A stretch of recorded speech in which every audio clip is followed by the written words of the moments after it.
mean, every time I get to you, I'm tired. You know, after you played all that first movement. And to find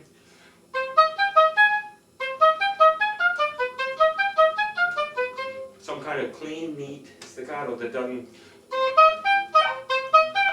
you know, doesn't have any discomfort.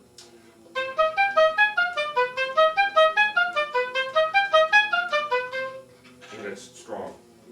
And let the group play the what's on it. Okay, let's try it.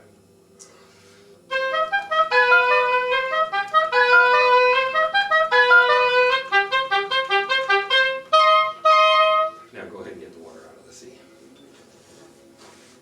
Finding that staccato that's neat and well placed, that doesn't sound mechanical or arbitrary or typing, that's the secret, to get that bounce.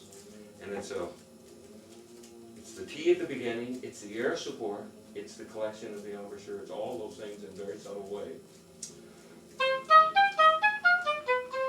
And I think it all happens right here.